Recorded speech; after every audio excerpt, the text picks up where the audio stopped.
down these observations on a sign. And so you're using paper as a sign, blah, blah, blah. Anyways, it's just an easier way to remember that. A syndrome is really a characteristics of both symptoms and signs that really and truly characterize a disease or an abnormal condition. And so they usually give it a name associated with that specific disease. But don't forget, you may have what we call asymptomatic or subclinical type of infections. And this is where they lack any symptoms. You won't have anything. But you might have some signs of the infection. So you may be able to see some swelling. Usually the lymph nodes and things like that, the upper lymph nodes within your neck, can actually see that. You may be having vomiting, shivers, etc., but you may have nasal issues where you actually see mucus coming out of your nose, etc., etc. So you may have these mild symptoms. And the problem is, most of the time it's going to be asymptomatic, so you're not going to see them, but you may have these signs that you can actually see. You can visually see mucus coming out of a person's nose, but you may not feel bad. And that's the problem with some of these diseases. The major one is COVID-19. You have a huge population of people who are asymptomatic. They don't show any signs. And they're spreaders. You can actually spread the disease because you do have a specific number of viruses that are coming out, or what we call viral shedding, and they can in fact cause disease. So now we're getting into the causative nature of the disease, the etiological agent, the ethology, if you would.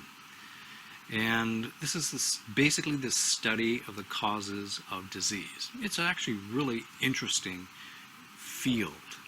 And one of them, when we're talking about the germ theory of disease, and this is diseases caused by infection of a pathogen, and most of this work was done by a person named Robert Koch back in the late 1800s. And he developed his set of postulations that must be satisfied to prove that a particular pathogen causes a particular disease. And we'll go through this in a minute. A little bit of background on Robert Koch. He came up with this postulation. It's quite neat, but there are some drawbacks, and we'll cover those in a little while. He not only discovered this in terms of microbiology, but he was also the person who was the major push for tuberculosis. So he discovered the bacterium that causes tuberculosis and a few other bacteria as well. Some of the major bacteria that causes diseases. This is a person who discovered this. He received the Nobel Prize in 1905 for his work on this, plus tuberculosis. And 100 years later, we have in 2005 the group who discovered that a bacterium can cause peptic ulcers from Australia won the Nobel Prize for that discovery. And that's in honor of Robert Koch and this basically germ theory of disease. And he's got a really interesting life. He gave what has been gone down through history as one of the most incredible medical lectures ever.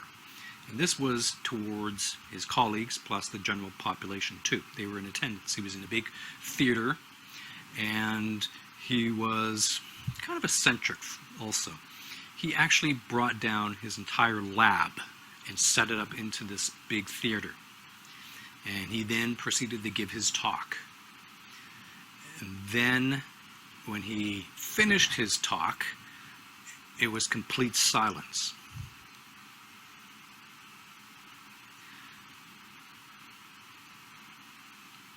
Just like that. There was no applause. People sat there with their jaws open and couldn't believe what they heard. Then he invited them down onto the stage to view the bacterium under the microscope. This was the tuberculosis bacterium. And it was, wow, mind-boggling from that perspective. You don't see that anymore. That's unfortunate. Anyways, that's Robert Koch. And more of him when we get to TB. So his postulation goes something like this. Koch's postulation is you have to have the suspected agent must be present in every case of the disease. So we have here dead mouse, dead mouse, dead mouse. You dissect these subjects, you grow the bacterial colonies on the plate, and you have your nice little control over here where you have the nice bacterium, and the nasty one's always in red for some reason. Anyways, so you take this agent, you streak it on, you grow it up, grow it up, grow it up, reinfect the host dies, and then you must re-isolate that same bacterium. And that's pretty good evidence for that. Now, there are some exceptions to Koch's postulations. Some pathogens can't be cultured. Even today, some of these pathogens can't be cultured in a laboratory environment. That's why he keeps suspecting that we may have more different bacteria within specific regions of our body, specifically down deep within our lung, the alveolar surface. We might not be able to just culture it yet. So who knows, we may discover something. But then again, those dust cells are very efficient at what they do. Diseases can be caused by a combination of pathogens and other cofactors, and this is probably a case of that, and we just haven't discovered a lot of that yet. And there are certain viruses that are out there that infect an entire population, and one of them is called the Tortino virus that seems to infect everybody within a certain population. It doesn't seem to cause disease, but it may be that is a cofactor involved with another type of disease later on. And there are certain articles that seem to suggest that certain diseases, like the ones, certain viruses like the Tortino virus, can work in relationship with other pathogens to really cause further disease. And so that's a very interesting and relatively new field that people are investigating. In addition, we're back to Koch's postulations now, there are ethical considerations. You just can't experiment on humans. It's unethical. You can't do that. There can be difficulties in satisfying Koch's postulations. Diseases can be caused by more than one pathogen. It's a simple case. Or pathogens that are ignored as potential causes of disease. And this has happened in the past, especially with emerging diseases, where we think that it's been caused by one specific type of pathogen, and it turns out to be another specific type of pathogen. And this usually happens, especially when it's a novel virus or novel bacteria that's coming and making its headways down through the pipeline. Virulence factors that are important in the infectious process. Now, this can be a little bit tricky. We have to give you a couple more definitions. Pathogenicity. This is the ability of the microorganism to cause disease. And there's actually a number of factors that are involved. So when we're looking at pathogenicity, let's look at the degree of pathogenicity. And there are many virulence factors that contribute to the degree of pathogenicity. Some of them are adhesion, biofilms, extracellular enzymes, toxins, and we'll get to exotoxins, endotoxins later on. Antiphagocytotic factors. There are many. The more you have of this, the higher degree of pathogenicity you have as a microorganism. So you need to have a lot of it. You just don't go out and cause a disease. There must be a relationship between all of these factors.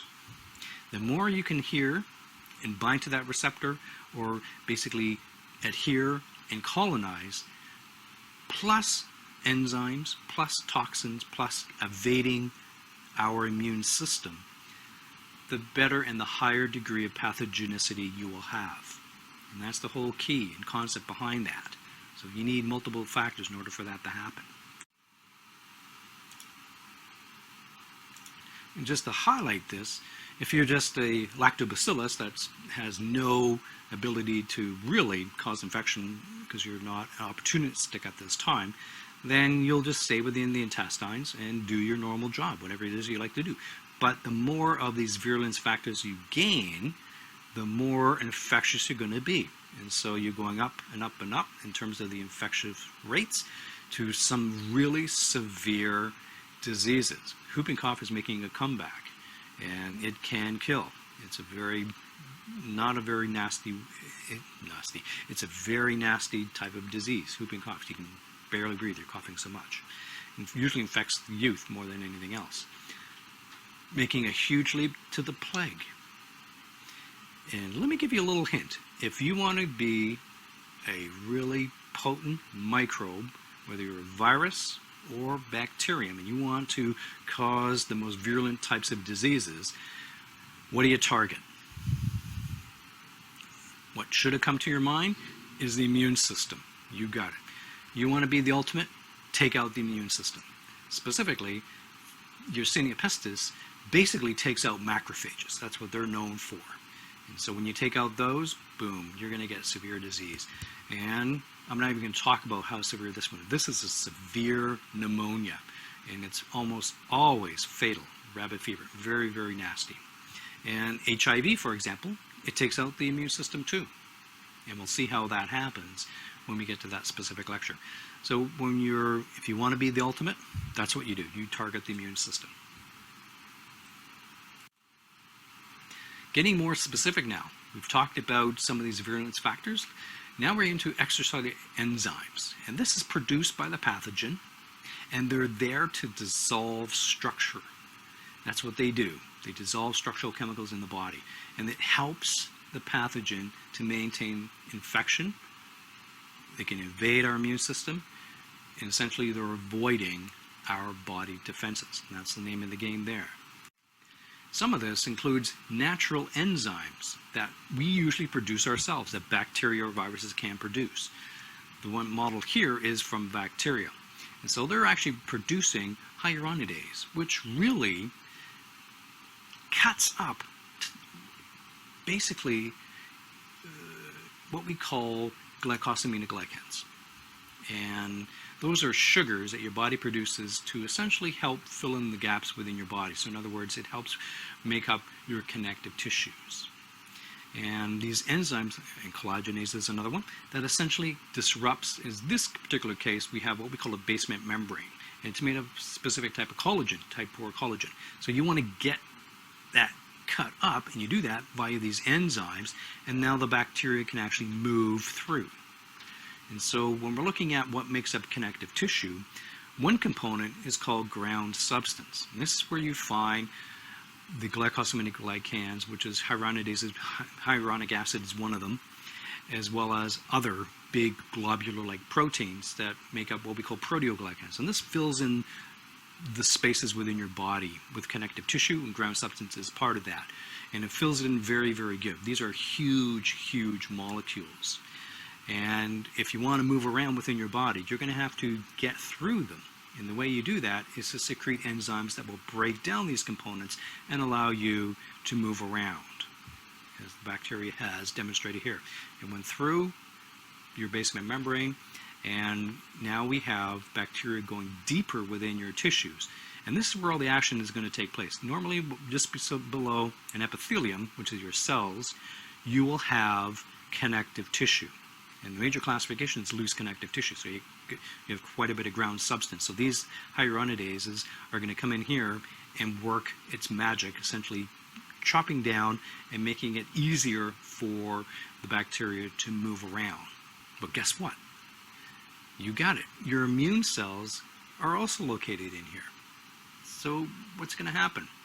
You got it. You're going to sense them, specifically mast cells, and you could invoke an acute inflammatory response. So these are making connections now as to the specifics of the disease itself.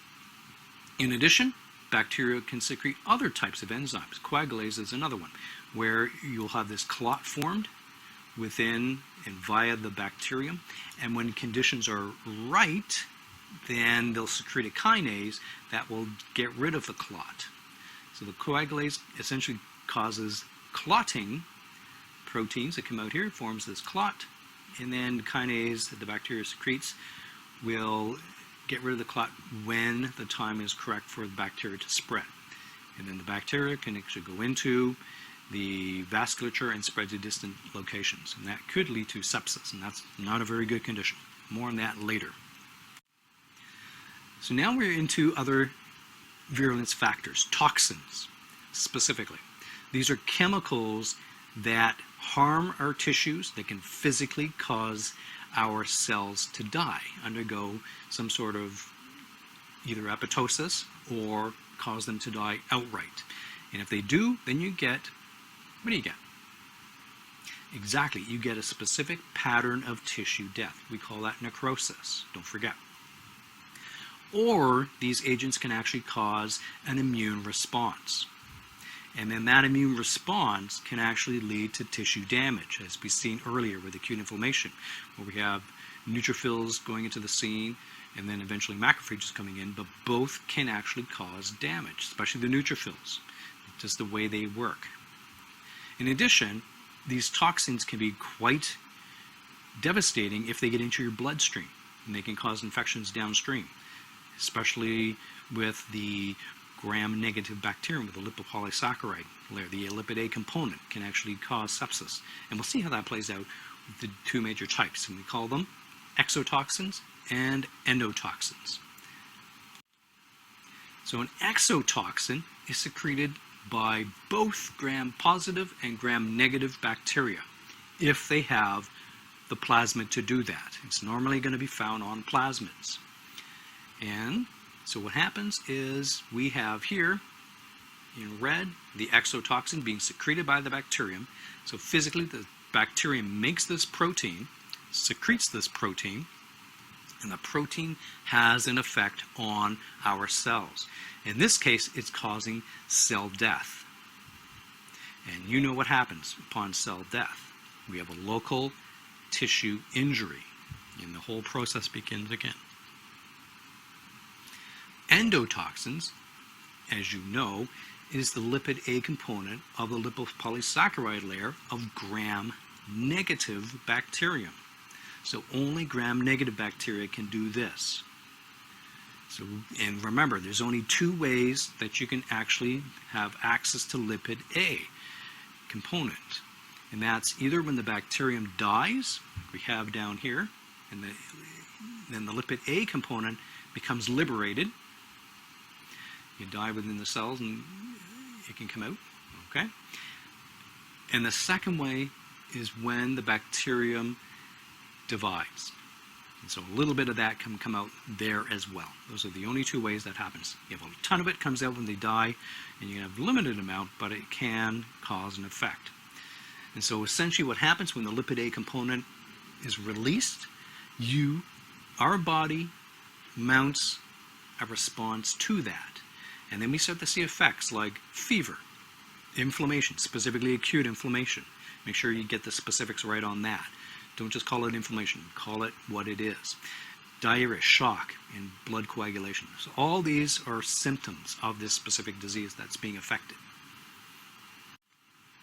So let's have a closer look at both endotoxins and exotoxins. So we're going to do exotoxins first.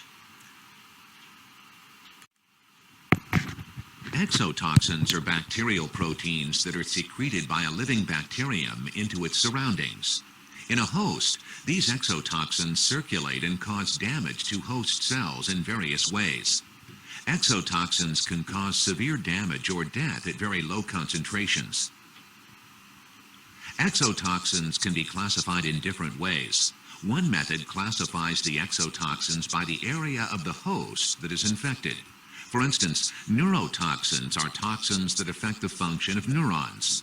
Tetanus and botulism are caused by species of Clostridium that secrete neurotoxins.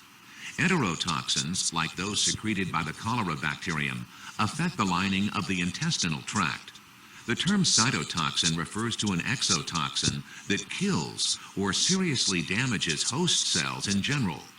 Corynebacterium diphtheriae is a bacterium that secretes a cytotoxin that inhibits protein synthesis in host cells.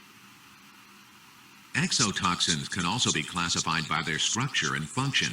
This classification scheme has three categories: AB toxins, toxins that disrupt membranes, and superantigens. Most exotoxins are proteins with two domains, A and B. The A domain of the exotoxin is an enzyme that has a particular function. The B domain of the exotoxin is the binding component.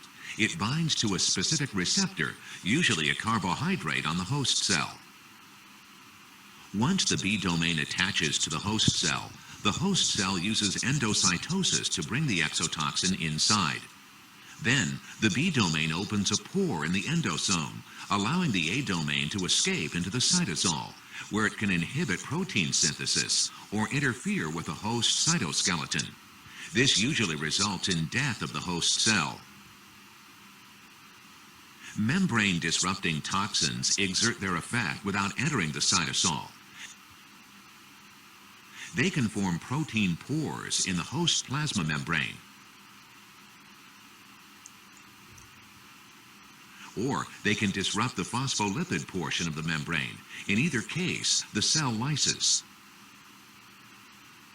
Superantigens are bacterial exotoxins that stimulate an excessive immune response. First, it causes a proliferation of T cells. Then it causes the T cells to release excessive amounts of cytokines, which can stimulate fever, inflammation, and shock. This very intense response could lead to death. The toxins secreted by Staphylococcus aureus in food poisoning and toxic shock syndrome is an example of a superantigen.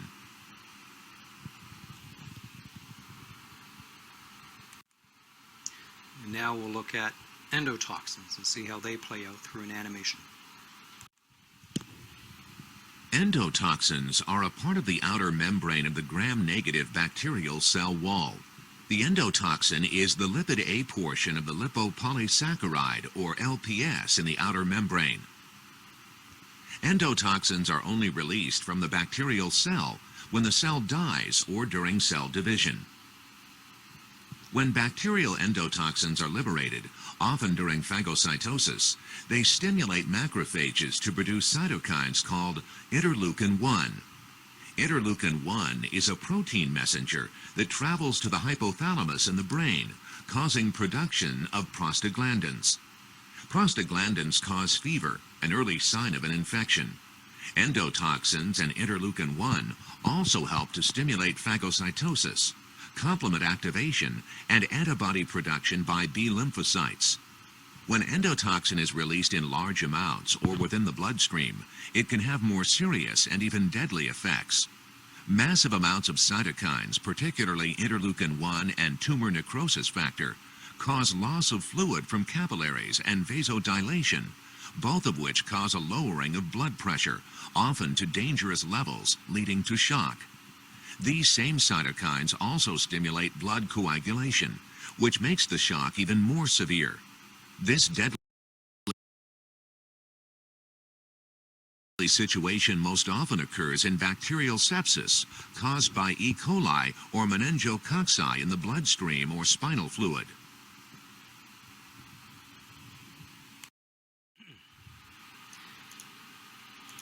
Now we'll do a comparison of bacterial exotoxins and endotoxins. Let's deal with the exotoxins first. Source, mainly from gram-positive and gram-negative bacteria. This is a product that's actually secreted from the living cells, the bacterial cells, in the form of protein or short peptide chains. Toxicity-wise, very highly. They tend to be heat stable until they start to go above 60 degrees C, then they become unstable. So the hint here, cook your food. Make sure you cook your food until the juices run clear. And this will take care of any of these exotoxins. They do have a wide range effect on the host, so it really depends on basically where it is attacking. It could be a cytotoxin, neurotoxin, or an enterotoxin. In other words, enterotoxins basically go for the guts and around there. Do they produce a fever? No, not generally. Nope. But they do have a very strong antigenicity. So they evoke a strong immune response. And so usually in terms of antibody production. And here we have representative diseases from them. Botulism, tetanus, gas gangrene, diphtheria, cholera, plague, and many staphylococcus food poisonings. And one of them, example of that, was done at the exhibition many, many years ago, 4 years ago, and around there, where Staphylococcus had infiltrated one of the sauces that went on top of one of the hamburgers that they were cooking. And that sauce was not preserved correctly. As a result, it caused nasty food poisoning for those people who ate that. And nobody died, but nevertheless, it was very unpleasant. Now, endotoxins, don't forget, it's gram-negative bacteria only. And it's the lipid A component, which is found embedded within the outer membrane of the cell wall of gram-negative bacteria. And it's released upon cell death and upon replication of the bacterium. So when the bacterium divides, you do have liberation of some lipid A component. But most of it will be done via cell death. Toxicity is generally low, but it can become fatal in high doses. So when you have a lot of bacteria present and they die, then it could liberate a lot of the lipid A component, and that can be dangerous. We're talking fever, shock, etc. So it could become sepsis. How stable is it? Well, it's stable usually for about an hour when you autoclave it, so that's actually pretty respectable in terms of they can survive quite a bit. So the idea here is essentially to cook your food. Okay? So make sure you cook your food correctly. And it generally gets rid of most, if not all, of the endotoxin. Symptoms that effects on you, the host, generally be fever, malaise, shock, blood coagulation. Shock is the worst one. This is the one where you're basically shutting down your systems, and that's not very good. Fever producing, for sure.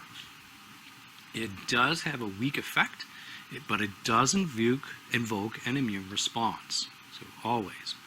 And basically we have, in terms of representative diseases, typhoid, endotoxic shock, urinary tract infections. Usually you see quite a number of urinary tract infections caused by gram-negative bacteria, quite a bit, especially within the elderly people. Continuing on with virulence factors, now we're down into antiphagocytotic factors.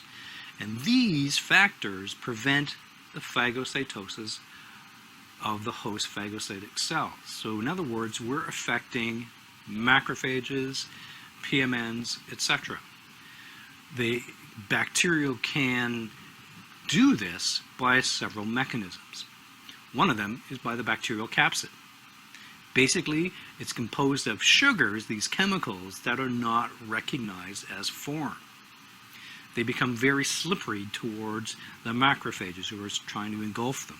So it's quite difficult for this bacteria to see them and to engulf them. In addition, production of antiphagocytotic chemicals. This is rather interesting because there are bacteria that use this strategy quite a bit. And we're going to see one of those coming up in terms of listeria, where you can actually prevent the fusion of the lysosome from fusing with what we call phagocytic vesicles. In other words, when the bacteria is engulfed into the cell, one of the first things that normally happens is you have the fusion of a lysosome with that phagocytic vessel.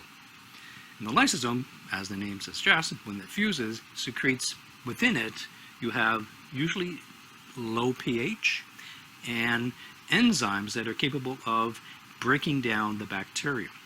But if you avoid that fusion, that doesn't happen. And we'll see how that plays out with listeria. You can also produce chemicals that essentially destroy your white blood cells. And that's another strategy that some bacteria do use. And we'll see that play out when we're looking at the bacterium that causes tuberculosis. Because if it has a special coating on it, we call it cord factor, then that has anti-phagocytic role in terms of it actually basically destroys macrophages and PMNs. Just to sum up and show you that we have our macrophage and our bacterium that has the capsular layer. And this capsule is not recognized by the macrophage, and as a result, it doesn't invoke immune response. So that's something that has to be considered. And when we get to, remember this part here, where we have the bacterium that's been engulfed into this phagocytic vesicle, we have our lysosome, and it evades the lysosome. And there's a number of ways that this can happen, and we'll see one of them with listeria as we progress through today's lecture. And bacteria, they're allowed to grow within the confines of the cell. Let's look at the stages of infection. This is important. Why? Because it shows you basically a timeline of an infectious process. On this side, we have the microorganisms, and the number of, plus the symptoms and signs. And on this axis, we have time. And time's going to be a little bit variable, okay? And so we start at the beginning. We have our incubation period, where we really have literally no signs or symptoms. Prodromal period, illness, decline, and then convalescence. So what's happening at each of these stages? Well, within the incubation, we really start with very extremely low numbers of bacteria. So they have to, basically, we have contamination happens over here, and then we set the stage for colonization. The growth factors, such as the growth conditions, if you would, favor colonization. And then we get into the infection process where the numbers of these microbes start to increase. Now, this works pretty good with bacteria. With viruses, it's actually a little bit different, and we'll get to that when we get to the viral portion of the course. Essentially, the numbers go way down, and there's an explanation for that, and we'll leave that till then. So we'll deal with bacteria here only. So as the number of bacteria increases, basically things start to be set in motion. So here we have no signs or symptoms, but at this stage of the game, we start to see the initial stages of your innate response. The bacteria will be seen and then be trying to be dealt with. As we get into even higher numbers, you start to feel what's going on. So the prodromal period is where you start to feel vague general symptoms. You know something's not right. You may have a little bit of a gastrointestinal issue, etc., etc. And at this stage of the game, the number of organisms starts to increase rapidly. So as you can see, we start to go almost into log type of growth. And as we progress through, your immune system's now seen this. Your innate system's probably in full view right now. We're looking at acute inflammation happening within this area, and we're trying to deal with that microbe. Your adaptive response hopefully will start to kick in, and that will be the link via the macrophages. So macrophages will probably be in this area in here. We'll probably be looking at these microbes, taking little pieces of them, expressing them on their MHC molecules, and then allowing the adaptive response to start to chug in. Remember, it takes about 7 days for all of that to happen. And then as the infection goes through, we're talking huge numbers of microbes. And then your immune system's really kicking in. You can see that growth will be starting to decline as we go through. So illness is where you're going to have the most severe signs and symptoms. You're feeling it right now. This is whoa. And then we have decline, where the symptoms start to decline, as well as your signs and symptoms start to decline. So your immune system's now kicking in really good. We're producing antibodies by this stage of the game, and we can see that we're declining and declining, and finally into the convalescence phase, where you're not showing any more signs or symptoms, but the bacterium is still present. Hopefully it will not go back up. Hopefully your immune system will stay active from that perspective. We produce B cell, memory B cells, everything T cell, memory T cells, and everything should be fine. Okay? So this is really the stages of an infectious disease. Portals of exit. So now we're at full-blown disease.